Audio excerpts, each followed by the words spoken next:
Bismillahirrahmanirrahim. Assalamualaikum warahmatullahi wabarakatuh. Alhamdulillahi rabbil alamin. Wassalatu wassalamu ala asrafil anbiya'i nabiyya wa mursalin nabiyina Muhammadin wa ala alihi wa sahabatihi wa salaman tasliman katsira amma ba'd. Fa ya ibadallah, usikum wa nafsi bitaqwallahi faqad fazal muttaqun. Wa qala Allah Ta'ala fil Qur'anil Karim, a'udzu billahi minasyaitonir rajim. Ya ayyuhalladzina amanu taqullaha haqqa tuqatih wa la tamutunna illa wa antum muslimun. Wa qala aidan, ya ayyuhalladzina amanu taqullaha wa qulu qawlan sadida yuslih lakum a'malakum wa yaghfir lakum dhunubakum wa may yuti'illaha wa rasulahu faqad faza fawzan 'azima. Amma ba'du, ibu-ibu yang dimuliakan oleh Allah Subhanahu wa taala, bersyukur kita pada Allah Subhanahu wa taala yang mana hingga sore hari ini Allah Subhanahu wa taala masih memberikan begitu banyak kenikmatan, mulai nikmat dengan dibangunkannya kita oleh Allah Subhanahu wa taala tadi pagi dari tidur kita. Itu nikmat yang terbesar, Ibu.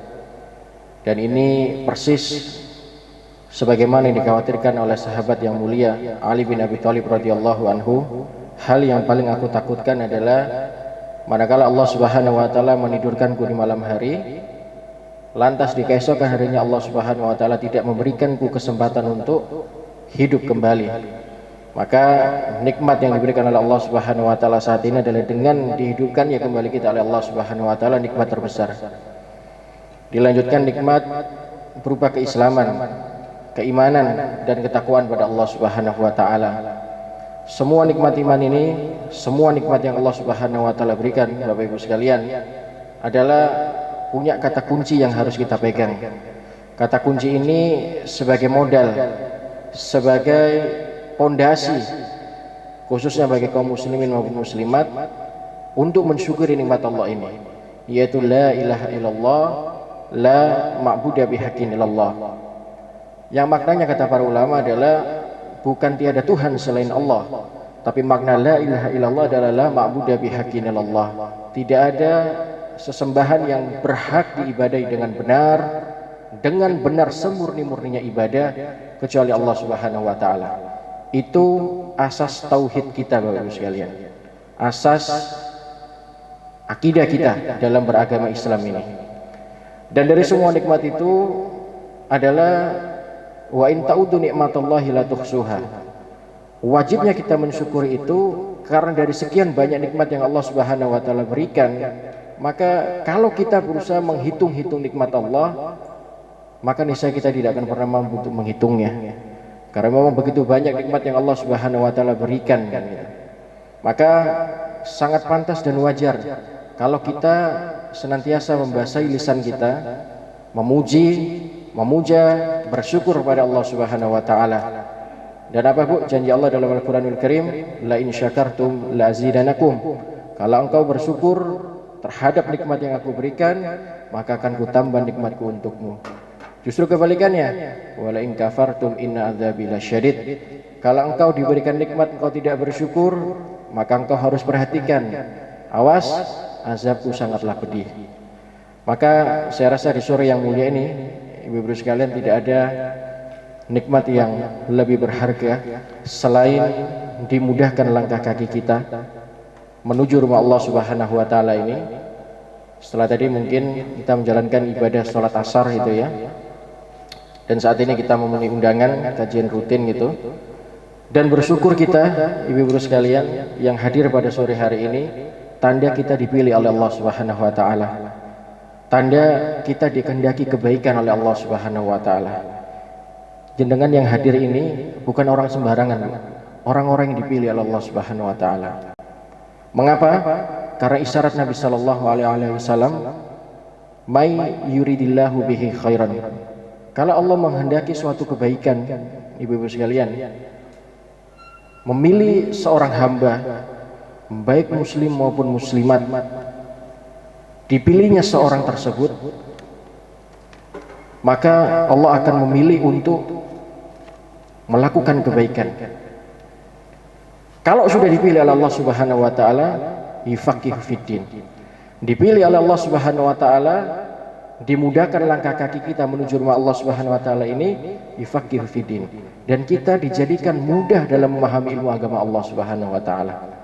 Bayangkan, Bu, berapa banyak manusia di luar sana yang saat ini masih sibuk dengan urusan dunia, tidak punya waktu untuk taklim gitu ya, majelis ilmu, padahal banyak, sekian banyak metode-metode ataupun fasilitas-fasilitas dakwah yang diberikan gitu.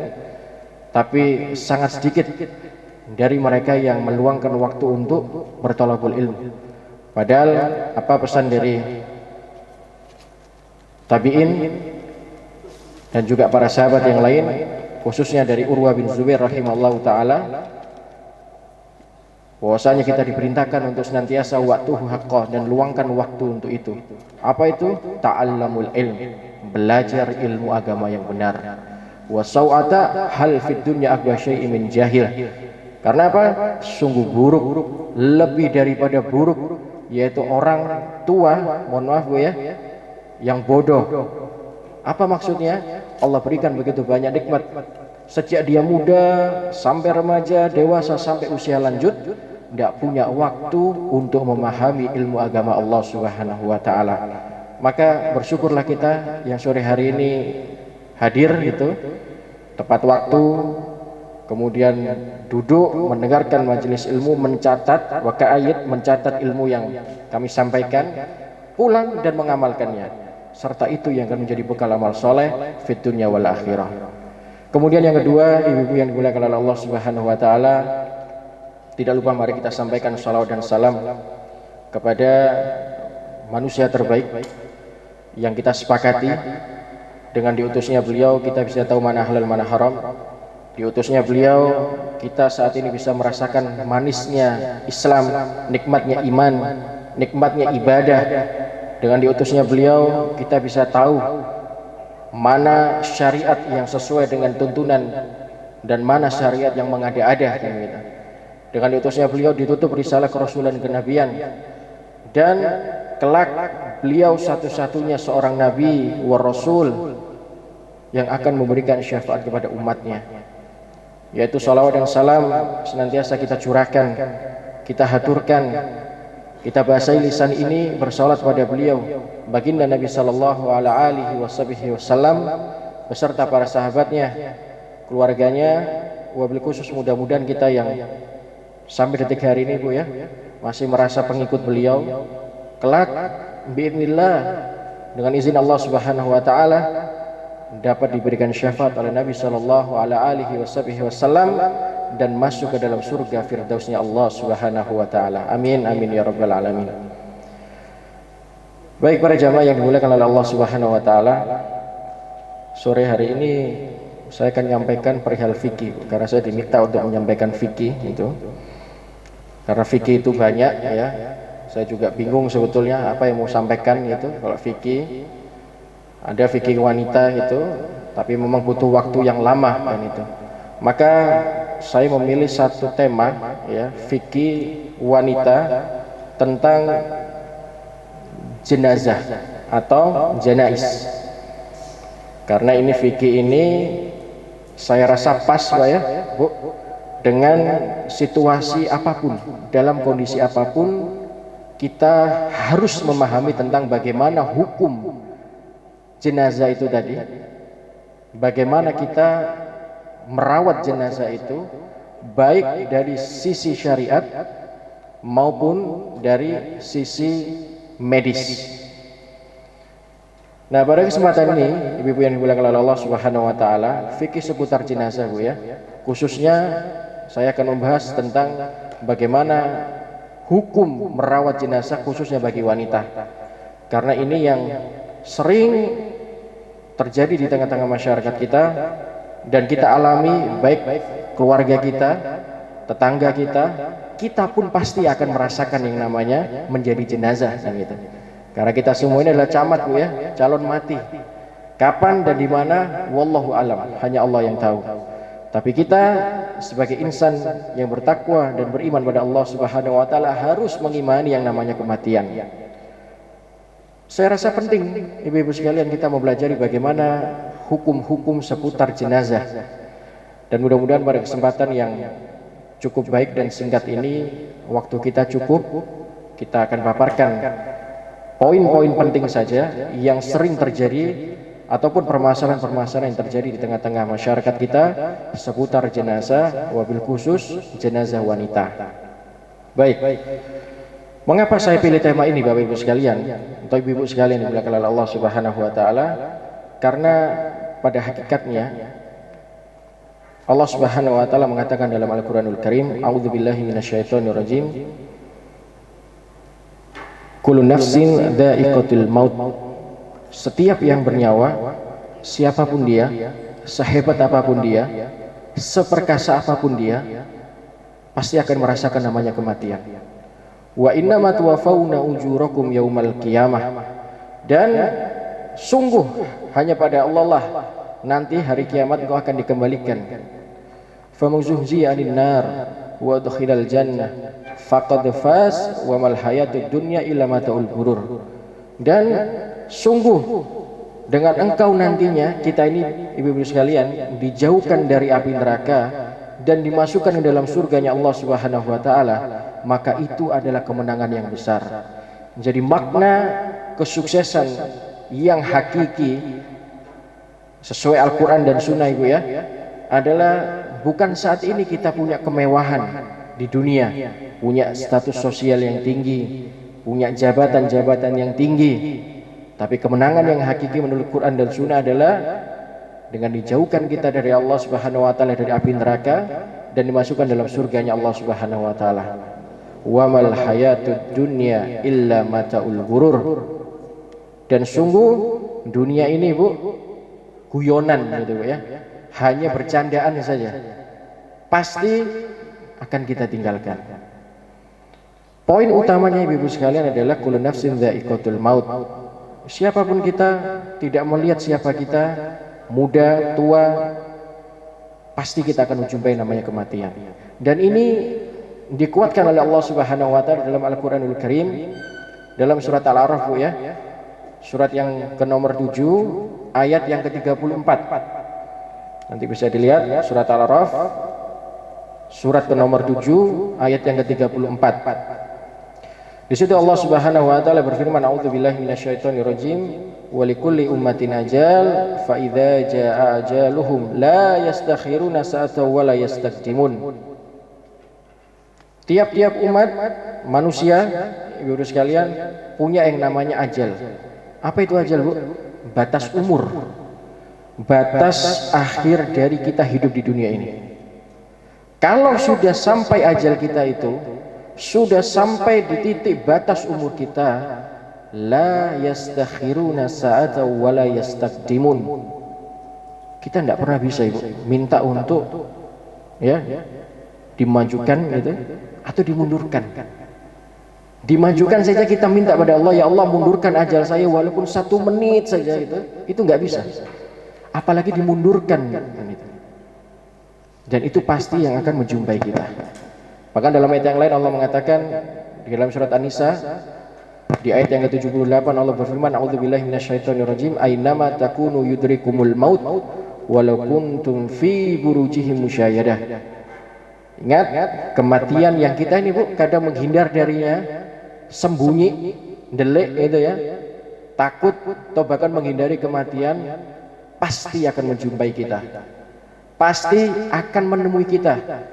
Kendati pun kita bersembunyi dalam gua yang kokoh, dinding yang besar, ya di situ kamu pasti akan mati. Jadi kematian Ibu, kita tidak boleh lari darinya. Tapi bagaimana kita mempersiapkan diri untuk membekalkan diri untuk menghadapi yang namanya kematian. Baik, sekarang kita masuk dalam poin intinya Bapak Ibu sekalian. Seputar fikih jenazah bagi wanita. Siapakah yang berhak itu ya memandikan jenazah atau mengurus jenazah, khususnya jenazah wanita kan gitu Bu ya. Sebelum kita masuk pada poin itu, kita harus ketahui dulu bahwasanya setiap kaum muslimin maupun muslimat kalau meninggal dunia dia punya 4 hak ya, 4 hak yang harus kita tunaikan, dan hukum ini adalah hukumnya fardu kifayah. Kalaulah ada seorang muslim muslimah meninggal dunia, maka kita yang masih hidup ini punya kewajiban memberikan 4 hak kepada jenazah tadi. Apa Bu? Yang pertama adalah memandikan. Yang kedua adalah mengkafani dulu, mengkafani. Yang ketiga adalah mensolatkan, serta yang terakhir adalah menguburkan. Baik, sekarang memandikan. Siapa yang lebih berhak dan bagaimana tata cara memandikan jenazah? Khususnya Bu ya, wanita. Nah, ini yang akan kita diskusikan. Baik, hukumnya adalah fardu kifayah. Makna fardu kifayah Bapak Ibu sekalian adalah kalaulah ada seorang jenazah baik laki-laki muslim maupun muslimah wanita meninggal di suatu tempat, kemudian di suatu tempat tersebut sudah ada yang mengurus 4 hak tadi sudah ditunaikan, memandikan, mengkafani, mensolatkan maupun menguburkan, maka hukum yang lainnya itu atau kewajiban yang lain orang-orang di sekitarnya menjadi gugur. Dengan catatan 4 hak tadi sudah ada yang mengurusi. Jadi misalkan ada yang meninggal di suatu tempat, ternyata sudah ada yang mengambil alih mengurusinya, memberikan 4 haknya ditunaikan, maka hukum yang lain adalah menjadi gugur. Yang lain tidak menjadi wajib. Akan tetapi kalau di suatu tempat itu ada yang meninggal baik laki-laki maupun perempuan itu ya, maka tidak ada yang mengurus sama sekali, maka ini menjadi dosa. Ini menjadi dosa. Jadi makanya cepat-cepat kalau ada yang meninggal di tengah-tengah kita, tetangga kita, kerabat kita, segerakan. Cari orang yang memang berkompeten dalam mengurus jenazah. Dan ini menjadi kewajiban Bapak Ibu sekalian. Kalau sampai dibiarkan, maka kita akan menjadi dosa. Ini yang harus diperhatikan. Baik, lantas siapakah yang berhak memandikan jenazah itu? Ada sebuah hadis dari Abdullah bin Abbas radhiyallahu anhu. Beliau berkata, ada seorang laki-laki yang sedang wukuf di Arafah bersama Nabi Shallallahu Alaihi Wasallam. Tiba-tiba ia jatuh dari hewan tunggangannya lalu meninggal. Maka Nabi Shallallahu Alaihi Wasallam bersabda, mandikanlah ia dengan air dan daun bidara, dan kafanilah ia dengan 2 lapis kain. Jangan beri minyak wangi dan jangan tutup kepalanya, karena Allah akan membangkitkannya di hari kiamat dalam keadaan bertalbiyah. Jadi Bu, ini dalil yang pertama, kalau ada seorang kaum muslimin meninggal, maka kita di sekelilingnya wajib hukumnya memandikannya. Kemudian dalil yang kedua dari Ummu Atiyah radhiyallahu anha, ia berkata salah seorang putri Nabi Shallallahu Alaihi Wasallam meninggal dunia, yaitu pada saat itu Zainab ya, meninggal, maka beliau keluar dan bersabda, iksalana thalathah, mandikan dia 3 kali. 3 kali siraman air, au khamsah atau 5 kali, kemudian au aktsara min dzalika bima'i wasidri, kemudian jika kalian menganggap itu perlu, maka siramlah dengan daun bidara. Kalau sekarang mungkin susah Bu ya, atau mungkin jarang orang pakai daun bidara, maka boleh diganti dengan kapur barus. Makanya kalau saya mandikan itu, atau mungkin ibu-ibu juga ada yang mandikan, di akhir kita siram dengan kapur barus. Kalau ada daun bidara itu lebih bagus kan gitu, karena itu sesuai dengan sunnah Nabi Shallallahu Alaihi Wasallam. Kemudian dilanjutkan, waja'alna fil akhirati kafura, dan jadikanlah siraman akhirnya adalah air yang dicampur dengan kapur barus. Ya, jadi ini perihal tata cara saya tidak akan merincikan karena kita nggak fokus dalam pemandian jenazah saja. Jadi mandi itu Bu, jenazah itu dimandikan dengan air kita siram itu ganjil 3, 5, 7 gitu, serta terus berkelipatannya. Setelah semua sudah kita mandikan, kita berikan sabun dan lain sebagainya, terakhir sebelum kita selesai memandikan, maka kita disunahkan untuk menyiram dengan kapur barus.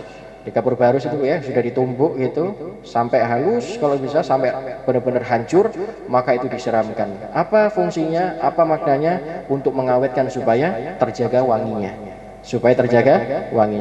Apakah ini harus? Maka ini juga tidak harus. Selama memang ada, kita usahakan. Kalau tidak ada, ya kita tidak harus memaksakan, kan gitu. Tapi saya rasa kalau di era sekarang mudah Bu ya mencari kabur barus itu, maka selayaknya kita sebagai pengurus jenazah, baik laki-laki maupun perempuan, mengusahakan agar senantiasa memenuhi syarat-syarat ataupun rukun-rukun dalam memandikan jenazah.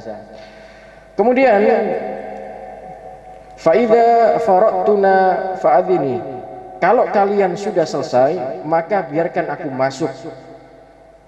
Ketika kami telah menyelesaikannya, maka kami beritahukan kepada Nabi SAW. Kemudian beliau diberikan kepada kami kain penutup badannya, maksudnya berikan kain kafannya. Maka kami pun menguncir rambutnya menjadi 3 kunciran, lalu kami arahkan ke belakangnya. Jadi ini dalil yang kedua Ibu, perintah jelas kalau seorang muslim maupun muslimah meninggal, maka syarat atau hak yang pertama yang harus ditunaikan adalah memandikannya. Ada tambahan redaksi hadis di sini, kalau dia wanita atau rambutnya panjang, begitu juga laki-laki, ya dikuncir rambutnya supaya tidak melebar, kan gitu. Apakah ini syarat sah tidaknya dimandikan? Maka ini jawabannya tidak. Ini hukumnya adalah anjuran saja, supaya memudahkan dalam ya bahasa itu membungkus dengan kain kafan itu supaya tidak terlalu kesulitan. Hadis ini Ibu diriwayatkan Imam Bukhari di nomor 1258 dan Imam Muslim di nomor 939. Baik, sekarang poin berikutnya, siapakah yang berhak memandikan jenazah? Bolehkah sembarangan orang memandikan itu? Bolehkah laki-laki dimandikan oleh wanita? Atau juga sebalikannya gitu? Kalau suami meninggal, bolehkah istri memandikannya? Begitu juga sebalikannya Bu ya. Baik, hukum asalnya memandikan itu adalah sesuai dengan mahramnya. Contoh, kalau dia seorang wanita, maka yang wajib memandikan itu adalah sesama wanita. Kalau laki-laki juga begitu, maka yang harus merawatnya adalah sesama laki-laki. Tidak ada toleran di sini. Illa kecuali pasangannya, anaknya. Itu boleh dia memandikan karena masih ada hubungan dengan mahram. Dan ini sebagaimana hadis dari Nabi sallallahu alaihi wasallam melalui sahabat yang mulia Ali radhiyallahu anhu.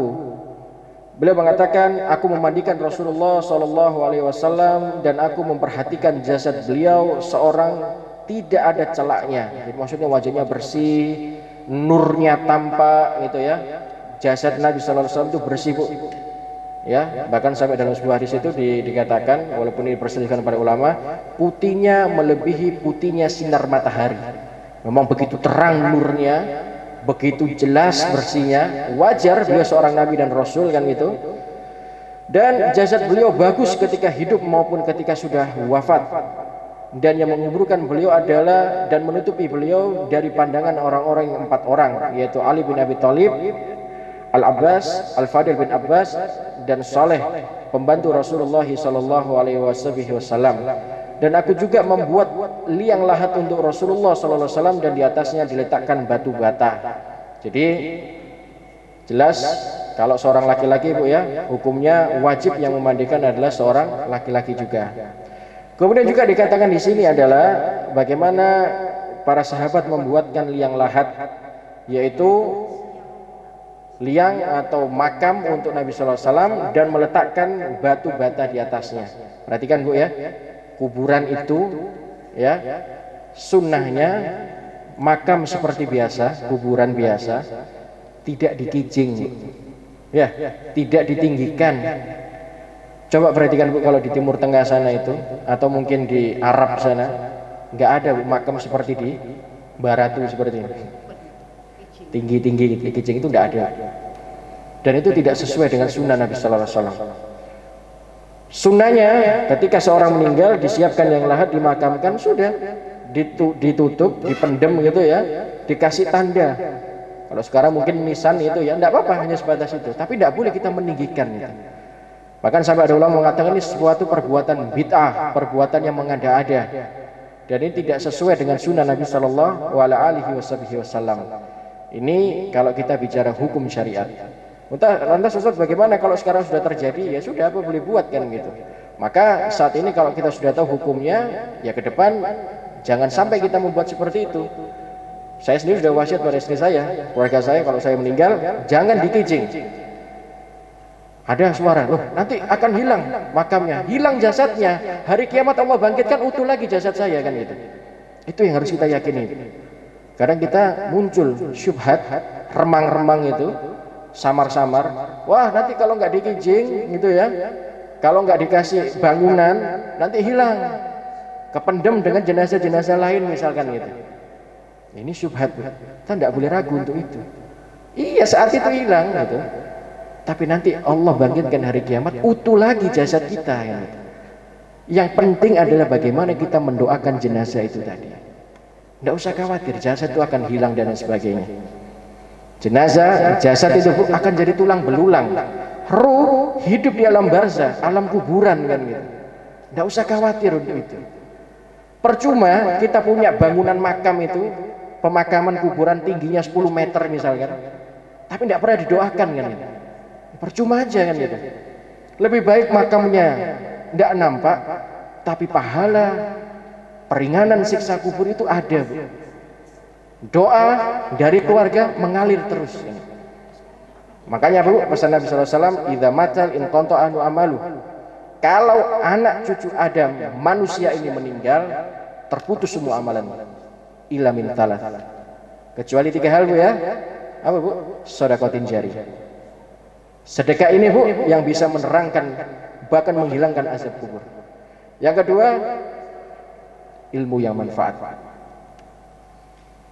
Au ilmi yuntafa'u bih. Yang terakhir Bu baru apa? Awwaladis sahiyadullah. Doa anak yang soleh. Itu yang harus kita perhatikan. Jangan saat ini kita sudah bingung menyiapkan pesan di Babat Jerawat sana, Pak, saya pesan makam untuk 10 tahun lagi. Yakin 10 tahun masih hidup kan ini? Tolong siapkan. Bahkan ya, saya pesan supaya tidak dipakai orang lain. Ada Bu. Saya baru-baru ini terjadi, saya makamkan orang ternyata sudah pesan berapa tahun lalu kan itu. Khawatir, saking khawatirnya nggak dapat lahan makam itu, coba perhatikan. Seharusnya bijaknya kaum muslimin fokus mempersiapkan amal soleh yang mereka kerjakan. Bekal tadi Bu, anak itu, anak cucu kita itu, anak yang soleh itu yang kita persiapkan. Daripada kita sibuk gitu ya, menyiapkan sesuatu yang nantinya juga pasti akan hancur. Semewah apapun pemakaman kita, kuburan kita, nantinya akan hancur juga. Kan begitu Bu ya? Jadi sudah, kita ikuti sunnah Nabi SAW. Itu satu. Baik, sekarang berikutnya, bolehkah istri memandikan suaminya? Ini banyak Bu ya terjadi gitu. Oh enggak boleh gitu.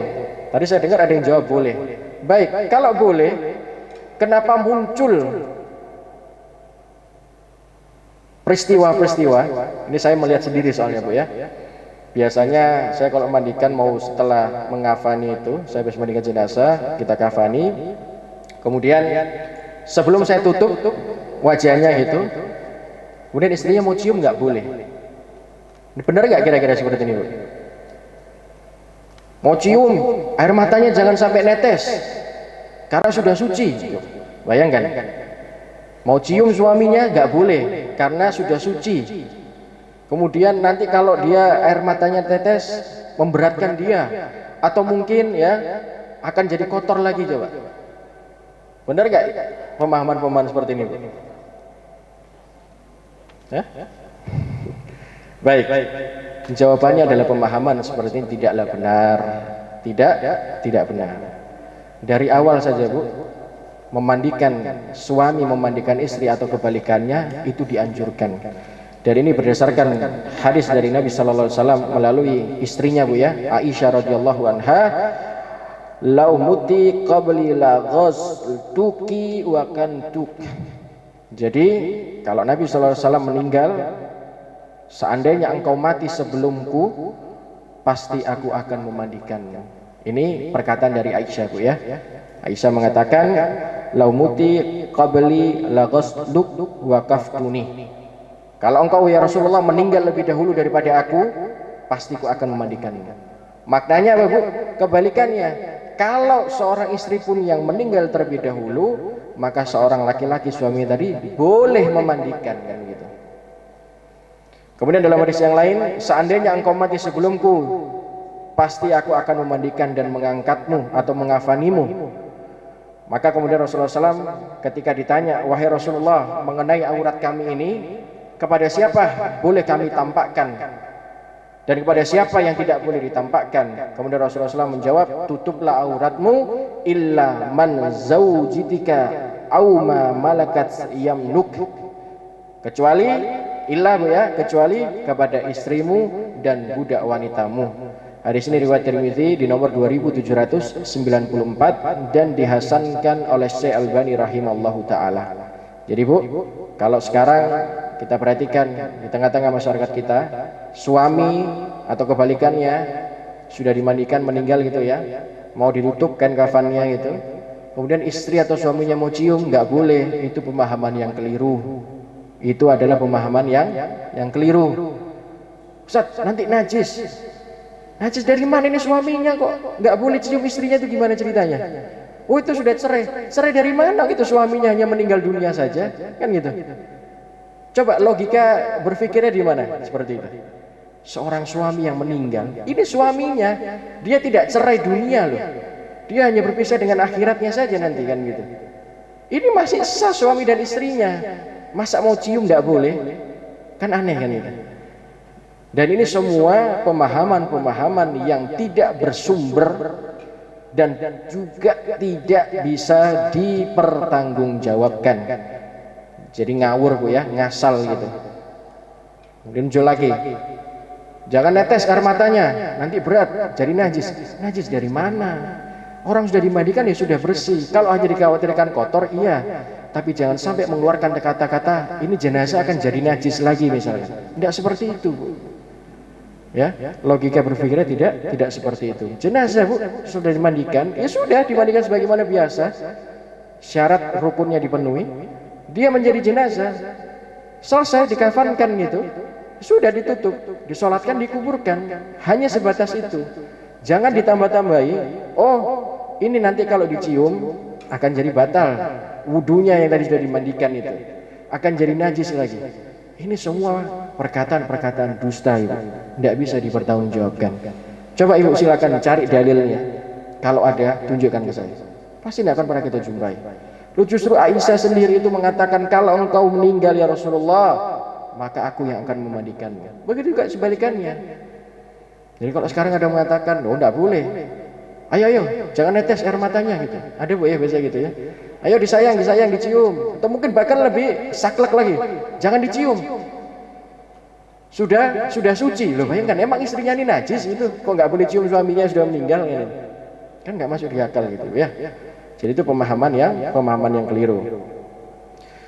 Baik. Kemudian orang yang berhak memandikan atau mengurus jenazah wanita, ini umumnya yang sering terjadi Bu ya di tengah-tengah kita, yaitu yang paling utama adalah memang tadi kalau bisa suaminya Bu ya.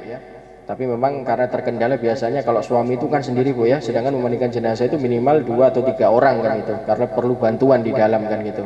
Satu, yang kedua juga tidak semua suami ataupun istri mengerti bagaimana tata cara pengurusan jenazah kan gitu. Makanya ini penting Bu ya, belajar kita ngurus jenazah. Karena yang dianjurkan itu kalau keluarga kita meninggal, istri kita meninggal, anak kita meninggal, ya kita yang mengurusnya, dan itu lebih afdal, lebih utama kan gitu. Bukan tidak boleh diuruskan oleh orang lain, tapi selama kita bisa, maka kita memiliki keutamaan yang lain gitu. Baik, orang yang berhak memandikan atau mengurus jenazah wanita, yang pertama adalah orang yang memiliki hubungan kerabat kemahraman, yaitu setiap wanita, adik dia laki-laki dan tidak halal baginya untuk menikahinya. Jadi seorang sesama wanita, umumnya kaum muslimin, selama dia wanita Bu ya, jelas wanitanya memang benar wanita, maka boleh dia memandikannya. Kalau memang tidak bisa, maka saudaranya, saudara terdekatnya siapa pada saat itu ya, itu orang-orang yang boleh memandikan. Kemudian yang kedua adalah sesama wanita, baik saudara maupun bukan, yang terpenting sesama wanita. Jadi tidak boleh Bu ya, wanita dimandikan laki-laki, ataupun laki-laki meninggal wanita yang mengurusnya kan, itu juga nggak boleh. Lantas timbul pertanyaan, Ustaz, bagaimana kalau meninggal di tengah-tengahnya semuanya laki-laki misalkan? Bagaimana Bu cara jawabnya? Pernah dengar Bu, ada jenazah meninggal gitu, kemudian meninggalnya di tengah-tengah yang memang bukan mahramnya gitu. Bagaimana cara pengurusnya? Maka jawabannya adalah kalau dia meninggal di tengah-tengah yang bukan mahramnya, misalkan laki-laki di tengah-tengah wanita gitu ya, atau mungkin dia lagi bertugas di suatu tempat tertentu yang memang mayoritas di sana adalah seorang wanita gitu, ataupun juga sebalikannya, maka kita tayamumkan. Ini kondisi sudah darurat. Misalkan yang meninggal, yang mati seorang laki-laki, maka yang mentayamumkan adalah seorang wanita, boleh menyentuh karena memang kondisi darurat. Tapi kita harus usaha dulu, cari seorang yang memang sejenis, bukan lawan jenis ya, sejenis gitu, laki-laki ya laki-laki, wanita ya wanita. Berusaha dulu semaksimal mungkin sampai sudah mentok, oh tidak ada lagi ini, maka kita boleh menggunakan hukum darurat, yaitu ditayamumkan. Kalau sudah tayamum sudah cukup, tidak perlu dimandikan lagi. Memang kondisi sudah benar-benar darurat Bu ya. Jadi memang situasinya tidak memungkinkan ini, karena jenazah itu harus apa Bu? Harus disegerakan, nggak boleh ditunda. Nah ini mohon maaf, penyakit di tengah-tengah masyarakat kita. Kenapa saya bilang penyakit Bu? Karena di kita ini di Indonesia itu, kalau ada seseorang meninggal harus nunggu saudaranya, harus nunggu orang tuanya, anaknya. Seharusnya kaum muslimin kalau paham tentang ilmu agama Allah ini Bu, tahu mengerti tentang ilmu ad-din ini, Islam ini, pasti dia akan mensegerakan jenazah itu tadi.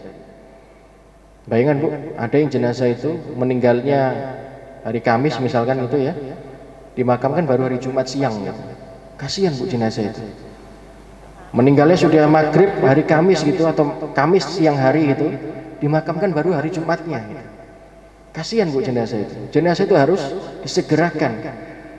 Pengertiannya adalah tolong keluarga yang mengerti tentang syariat ini membantu untuk mempercepat proses pemakaman.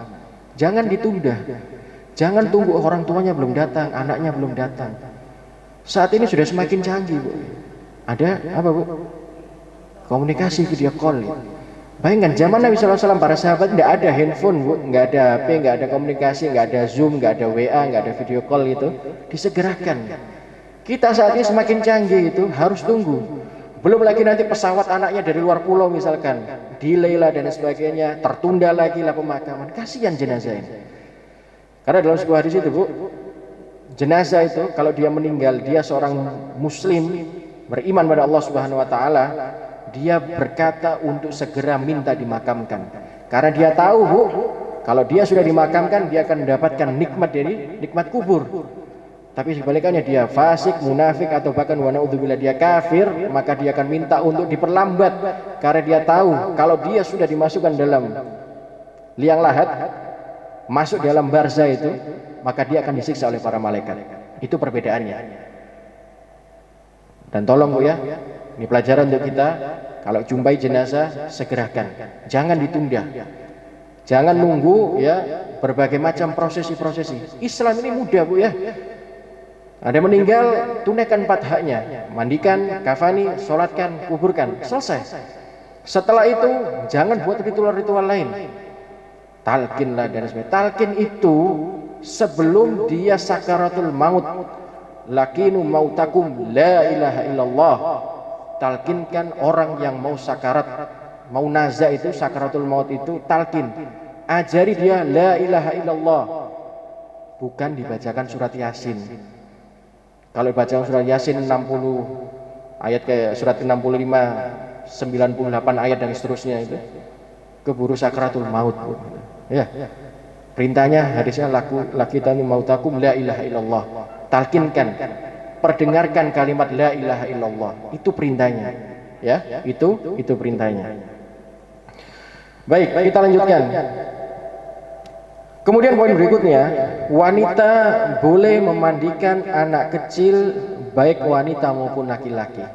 Nah, ini ada syaratnya tapi Bu ya. Anak kecil itu siapakah yang disebut anak yang masih kecil itu? Yaitu yang pertama adalah anak yang masih belum masuk dalam usia balik. Kisarannya kata para ulama adalah sekitar ya balita, mulai kita sapi itu anak itu ya mulai usia 2 tahun itu dari lahir lah ya sampai 2 tahun, kemudian sampai dia balita sampai dia usia 7 tahun maka boleh memandikan. Baik laki-laki maupun perempuan itu boleh kita memandikannya. Ini pendapat dari Ibnu Munzir Bu dalam kitab Al-Mukhlas Al-Fiqih di jilid yang pertama halaman 207. Jadi misalkan kalau di suatu tempat gitu kita jumpai ada jenazah anak kecil maupun laki-laki maupun perempuan Bu ya, kemudian kita ingin memandikan boleh, hukumnya boleh selama dia anak itu belum balik. Tapi kalau memang sudah dia mengurus, ada yang merawatnya, ya sudah kita tidak perlu ya, karena tadi kembali hukumnya adalah fardu kifayah. Kalau sudah yang mengurus maka kewajiban yang lain menjadi gugur. Baik, kita lanjutkan Ibu. Sekarang kita masuk ke dalam kain kafan. Kain kafan bagi laki-laki dan juga wanita. Tadi kita sudah bicara masalah memandikan Bu ya, panjang lebar kita sampaikan. Sekarang kita masuk ke dalam bagaimana kafan bagi seorang jenazah, baik laki-laki maupun perempuan.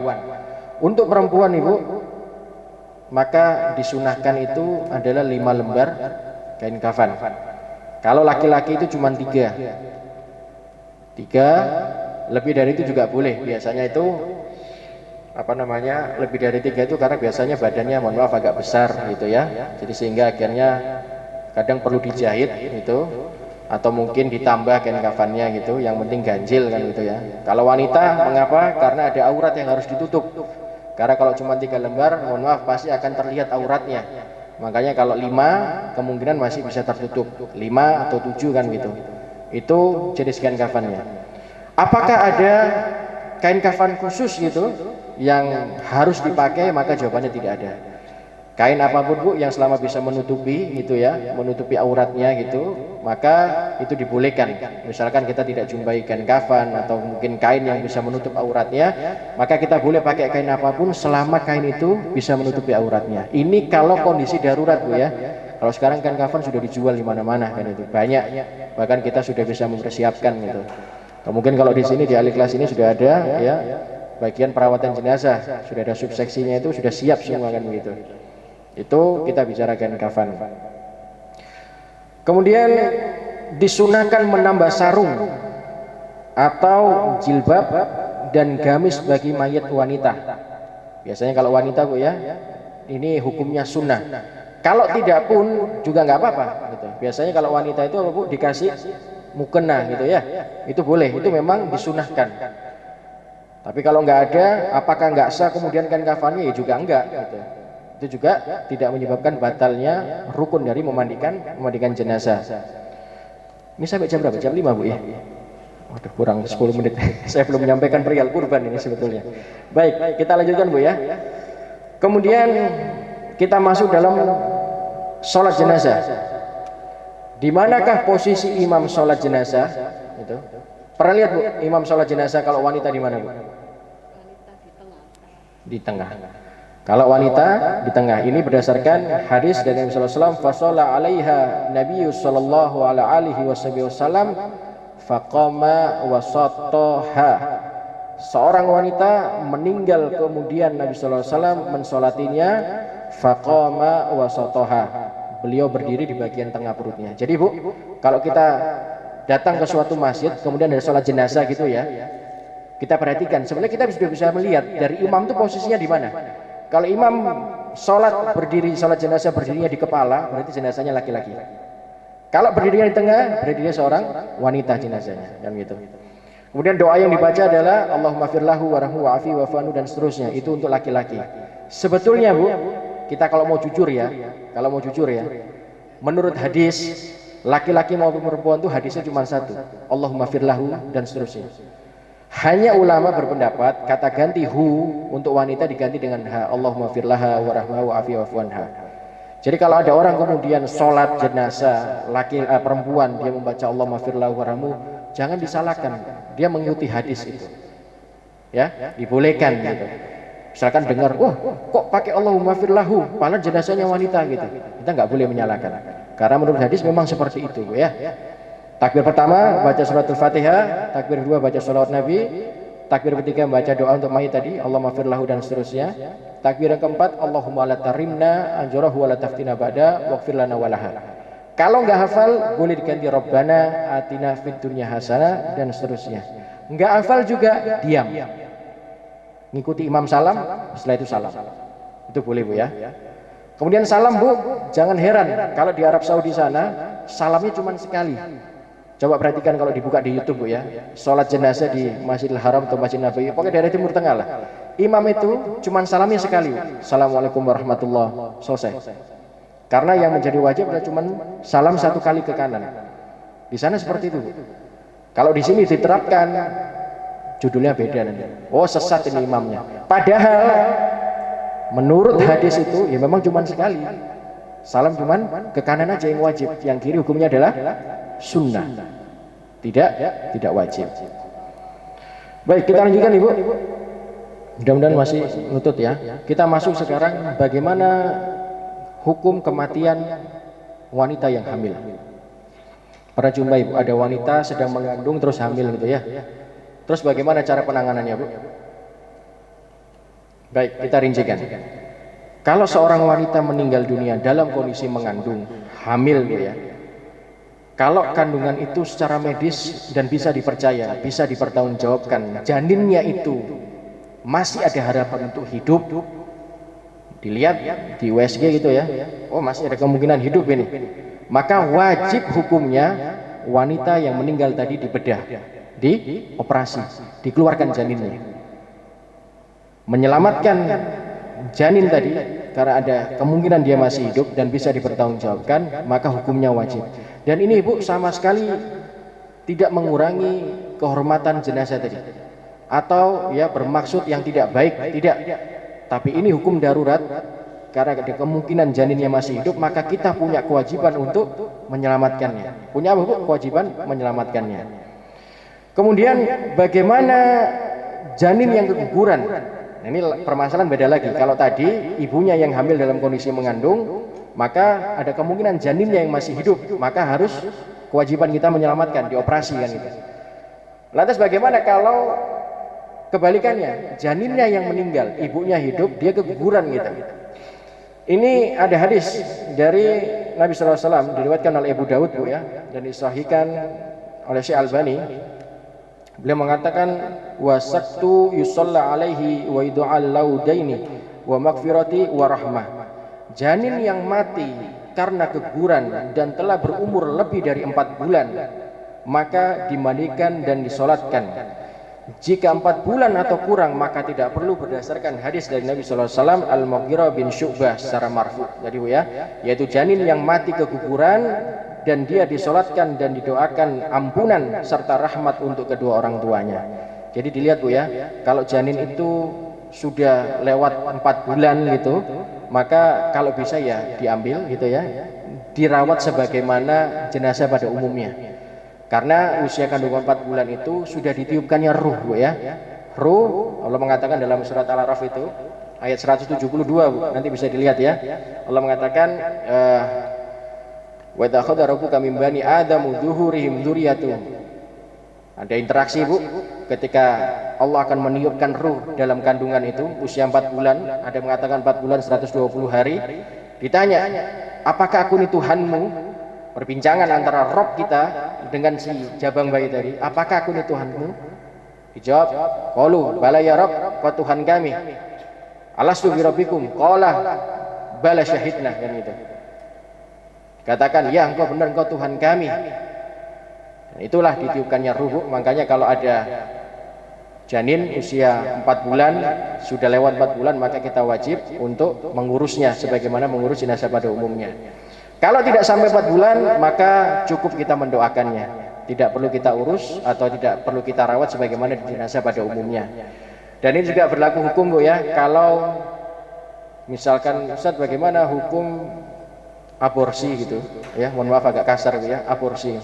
Kalau usia kandungannya belum 4 bulan, maka dia tidak menjadi dosa. Ingat, kalau aborsi tadi itu Bu ya, memang ada maslahatnya. Kalau secara medis diteruskan ini berbahaya, maka boleh diaborsi selama usianya masih belum sampai 4 bulan. Tapi kalau sudah sampai 4 bulan dia mau aborsi karena ada sesuatu, bukan karena medis gitu, maka jadi dosa. Wa may yaqtul mu'minan muta'ammidan fajazauhum jahannam khalidan fiha. Allah mengancam orang yang membunuh kaum muslimin dengan sengaja Bu ya, dengan azab yang pedih, kekal di dalam api neraka. Itu dalam surat An-Nisa Bu ya. Jadi tidak boleh, hukumnya adalah haram. Kalau memang ada masalah secara medis, dokter mengatakan ini tidak mungkin kalau diteruskan dilahirkan, akan berbahaya untuk kandungannya, untuk bayinya atau mungkin untuk orang tuanya, maka ada masalah di situ, boleh untuk digugurkan gitu selama belum usia kandungan 4 bulan. Saya rasa gitu Bu, mungkin ada tanya jawab silakan, sebetulnya masih panjang. Memang kalau kita bahas fikih itu nggak cukup Bu 1 jam gitu ya. Mudah-mudahan nanti di lain kesempatan ada waktu untuk bisa kita teruskan. Oh nggih, insyaallah. Silakan Bu, monggo yang mau bertanya. Nggih, monggo Ibu.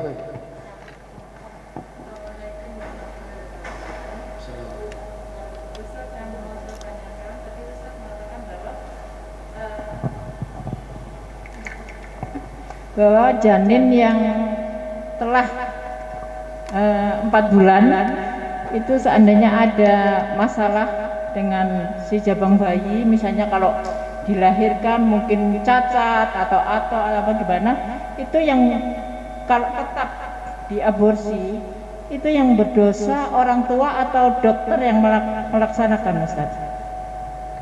Terima kasih. Assalamualaikum warahmatullahi wabarakatuh. Berarti kalau dia sudah lewat 4 bulan Bu ya, sudah 4 bulan ternyata dilihat itu ini diteruskan nanti akan ada penyakit dan lain sebagainya, itu semua tergantung bagaimana kedua orang tuanya Bu ya. Mempertahankan, kalau memang mempertahankan orang tuanya sanggup dan mau gitu, konsekuensi dengan itu, maka diteruskan nggak apa-apa. Tapi kalau ternyata ini memang sangat lemah, ada kemungkinan kemudian sampai dipaksakan lahir, mudorotnya lebih banyak, sama kayak sekarang Bu ya, situasi pandemi, darul mafasid muqaddamun jalbi masoleh, menghindari keburukan itu lebih utama daripada meraih kebaikan, kan gitu ya. Itu kaidah fikih Bu itu. Diteruskan kemudian mudorotnya lebih banyak gitu, berbahaya, mungkin bukan hanya untuk si janin Bu ya, tapi untuk orang tuanya juga, maka ini harus dipertimbangkan. Kalau dipaksakan, maka wallahu alam yang akan menjadi dosa adalah kedua-duanya. Tapi selama salah satu sudah mengingatkan, misalkan dokter, Bu jangan dipaksakan gitu, karena pernah Bu terjadi gitu. Ini keluarga saya sendiri, dia sesar gitu ya, operasi sesar gitu, ini sudah tipis sekali, rahimnya itu sudah sangat tipis sekali Bu. Sudah tidak mungkin sebetulnya, sampai sekarang lahir anak yang keempat gitu. Dokter itu sampai kaget, ya Allah, karena kebetulan dokter ini yang nangani dulu istri saya juga lahiran. Sudah saya sampaikan, Bu, tolong jangan lagi gitu, karena kalau diteruskan saya nggak berani gitu. Ternyata diteruskan, qadarullah sampai sekarang anaknya sehat Bu, alhamdulillah kan itu. Yaitu semua istihad Bu ya, istihad itu ikhtiarnya dari kedua belah pihak. Selama memang kesepakatan untuk kebaikan, insya Allah dimudahkan oleh Allah Subhanahu Wa Taala. Tapi kalau salah satu sudah mengingatkan, ya semua ditanggung resikonya masing-masing. Tapi yang paling utama kita harus mengingatkan. Apa Bu? Kata Allah Subhanahu Wa Taala, fadzakir fa inna dzikra tanfa'ul mu'minin. Dalam segala aspek lini itu kita harus saling memberikan peringatan. Karena kalau dengan begitu Bu, kita akan menjadi sadar tentang resiko dan bahayanya serta mudorotnya. Kecuali kalau dokter tidak mengingatkan, tahu ini kalau hasil medisnya sudah beliau tahu ini tidak mungkin kan dibiarkan, ya dokternya yang dosa kan gitu Bu ya. Tapi kalau mau diteruskan ya silakan, yang penting konsekuensi. Karena jangan sampai Bu, syaitan muncul, anaknya lahir, mohon maaf dengan keterbatasan misalkan, nggak diurus, nggak diperhatikan, ini jauh lebih dosa lagi. Saya rasa gitu Bu ya. Terima kasih. Ya, yang lain mungkin ada lagi Bu. Yang mengenai janin tadi Pak, yang janin 4 bulan kan meninggal, apakah orang tuanya wajib mengasih nama? Biasanya kan ada yang ngasih nama, mendoakannya ditujukan atas nama anaknya tadi. Terima kasih. Sebelum 4 bulan pendapat ulama yang paling kuat tidak perlu diberikan nama, tapi kalau setelah 4 bulan karena sudah ditiupkan ruh, disunahkan untuk diberikan nama. Jadi sebelum 4 bulan ya dihitung aja Bu, kalau memang merasa kandungannya sudah lewat dari 4 bulan boleh dikasihkan nama gitu ya, misalkan tidak pun juga tidak apa-apa. Tapi kalau sebelum 4 bulan maka tidak ada kewajiban untuk diberikan nama. Saya gitu Bu ya. Oke, monggo. Mengenai apa itu kijing ya? Sebenarnya bukan kijing, untuk tanda misalnya nama itu nggak apa-apa ya. Apa? hanya tanda nama Betul. gitu ya. Iya, jadi yang nggak boleh itu gini Bu, yang nggak boleh itu adalah dalam hadis itu ya, meninggikan makam. Itu yang nggak boleh. Kalau sekedar nama itu boleh, Bu. Nama itu boleh. Itu. Makanya saya bilang tadi, kalau kita cuman tanah saja, mau dikasih batu nisan saja, nisannya saja, tulisan papan itu nama itu boleh gitu. Sebagai tanda misalnya. Tapi kalau kita tinggikan, kita semen, kita kasih tekel, ini yang nggak boleh. Ini yang tidak sesuai dengan sunnah Nabi Shallallahu Alaihi Wasallam. Saya rasa gitu Ibu ya. Itu boleh banyak di Mekah sana Bu. Saya kalau searching itu segala macam, itu memang seperti pemakaman baki itu Bu ya. Hanya tanah dan kepalanya hanya batu-batu saja kan begitu ya. Jadi kalau hanya kita ya mungkin ada keringanan kalau cuma papan nama sebagai tanda tidak ada masalah Bu itu. Tapi yang nggak boleh itu kita perhatikan Bu ya. Kadang pemakaman, oh ini wali, ini syekh, ini ulama, ini sesepuh ya. Sampai dah Bu dikasih semen, dikasih pagar, dikasih selambu gitu ya, dikasih air misalkan dan macam-macam dan sebagainya. Ini yang nggak boleh. Ini yang tidak sesuai dengan tuntunan syariat. Panjang Bu sebetulnya kalau kita mau bahas perihal itu ya, cuman waktunya terbatas itu. Monggo, mungkin masih ada lagi sebelum kita tutup. Cukup ya. Dan kali mudah-mudahan ada kesempatan lain itu untuk kita bahas mengenai fikih. Memang fikih itu sangat banyak cabangnya. Dan mudah-mudahan Allah Subhanahu wa taala memberkahi pertemuan kita. Dan saya mohon maaf Bu ya karena tidak sempat membahas kurban ya Bu Martini ya, karena memang sebenarnya saya diminta untuk dibahas kurban juga Bu, tapi karena memang fikih ini cukup panjang gitu, jadi kita tidak sempat. Mudah-mudahan di lain waktu ada kesempatan, mengingat memang Idul Adha, hari kurban sudah sebentar lagi, kita juga perlu bekal ilmu bagaimana menghadapi hari raya Idul Adha. Sebelum kita tutup majelis ini, mari kita bermunajat kepada Allah Subhanahu wa taala, kita berdoa kepada Allah.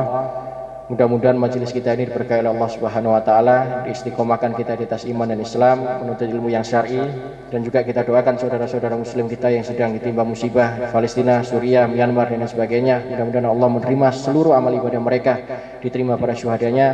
Wabil khusus mudah-mudahan negara kita ini Bu ya sedang pandemi, segera Allah penyakitnya diangkat, keluarga-keluarga kita, saudara kita, tetangga kita yang diuji penyakit COVID-19 ini segera disembuhkan oleh Allah Subhanahu wa taala, dan juga yang sudah mendahului kita meninggal dunia diampuni segala dosa-dosanya, dijadikannya mereka para syuhada, guru-guru kita, ulama-ulama kita, dan semua nantinya kita juga menghadap Allah Subhanahu wa taala dalam keadaan husnul khatimah. Al-Fatihah. A'udzubillahi minasyaitonirrajim. Bismillahirrahmanirrahim.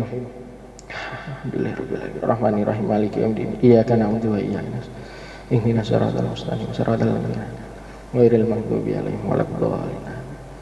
A'udzu billahi minasyaitonir rajim. Bismillahirrahmanirrahim. Hamdan syakirin, hamdan naimin, hamdan yuafi ni'mahu wa yukafi mazidah. Ya Rabbana lakal hamdu kama yanbaghi li jalali wajhikal karim wa 'azimi sultanik. Allahumma salli wa sallim wa barik ala nabiyyina Muhammadin wa ala alihi wa sahhabatihi wa sallam tasliman katsira. Allahumma inni nas'aluka salamatan fid din wa afiyatan fil jasad wa ziyadatan fil ilmi wa mubarakatan fil rizqi wa taubatan qabla al maut wa rahmatan indal maut wa maghfiratan ba'dal maut. Allahumma hawwin 'alaina fi sakaratil maut. Allahumma ighfir lil muslimina wal muslimat wal mu'minina wal mu'minat al ahya minhum wal amwat innaka sami'un qaribun mujibud da'wat wa yaqdil hajat. Allahumma rabbana asba'sa wishfi wa anta syafi la shifa illa shifauka la yughadiru saqaman. Allahumma salimna lil islami wal muslimin. Allahumma rabbana ighfir lana wal ikhwal ladzina sabaquna bil iman wa la taj'al fi qulubina illa lil ladzina amanu rabbana innaka raufur rahim. Allahumma inni a'udzubika min adzabi jahannam wa min adzabil qabri wa min fitnatil mayah wa mamati wa min syarri fitnatil masiihid dajjal. Allahumma rabbana la tuzigh qulubana ba'da idh hadaitana wa hab lana min ladunka rahmah innaka antal wahhab. Ya muqallibal qulub tsabbit qalbi ala dinik bi rahmatika ya arhamar rahimin. Rabbana fir lana wal ikhwal ladzina sabaquna bil iman wa la taj'al fi qulubina ghillan lil ladzina amanu rabbana innaka raufur rahim. Allahumma taqabbal minna innaka antas samiul alim wa tub alaina innaka antat tawwabur rahim. Rabbana hab lana min azwajina wa dhurriyyatina qurrata ayun waj'alna lil muttaqina imama. Allahumma inna nas'alukal huda wal tuqa wal afwa wal ghina. Allahumma rabbana fir lana wa liwalladina kafaru bil iman wal islam wa taufiqina lima yuhibbu wa tarda. Rabbana atina min ladunka rahmah wa hayyi lana min amrina rasyada. Allahumma dafa'anal bala wal waba wal fakhsya'i wal munkar wal bagh Allahumma rabbana atina fid dunya hasanah wa fil akhirati hasanah wa qina adzabannar wa adkhilnal jannata ma'al abrar ya aziz ya ghaffar ya rabbal alamin. Subhana rabbika rabbil izzati amma yasifun wa salamun ala mursalin walhamdulillahi rabbil alamin. Kurang lebihnya mohon maaf. Ibu-ibu yang dimuliakan Allah Subhanahu wa taala, kita tutup dengan doa kafaratul majelis. Subhanakallahumma wa bihamdika asyhadu an la ilaha illa anta astaghfiruka wa natubu ilaik. Kurang lebihnya mohon maaf. Wassalamualaikum warahmatullahi wabarakatuh. Terima kasih kepada Ustadz yang telah memberikan nasihat kepada kami. Semoga kami yang mendengarkannya ilmu itu berguna dan bermanfaat bagi kami semuanya. Infak di sore hari ini mendapatkan Rp70.000. Semoga amal baik ibu-ibu dirahmati oleh Allah Subhanahu wa taala.